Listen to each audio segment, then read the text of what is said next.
Что такое стихотворение?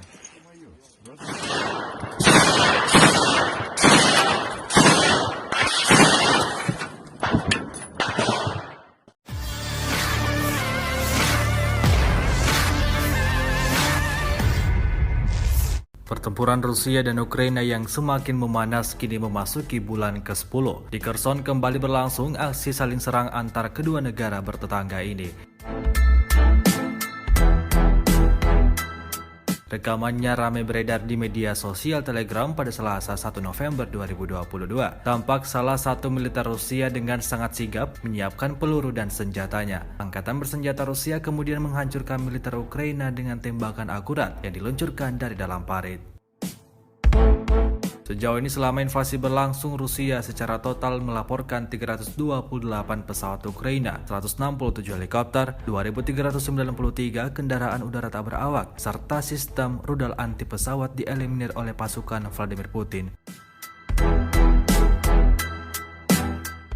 Sementara itu dari kubu Kiev, Kementerian Pertahanan Ukraina melaporkan 620 tentara Rusia dieliminir dalam 24 jam terakhir. Sebanyak 71.820 prajurit Federasi Rusia meninggal sejak awal konflik hingga hari ke-250.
Terima kasih sudah nonton.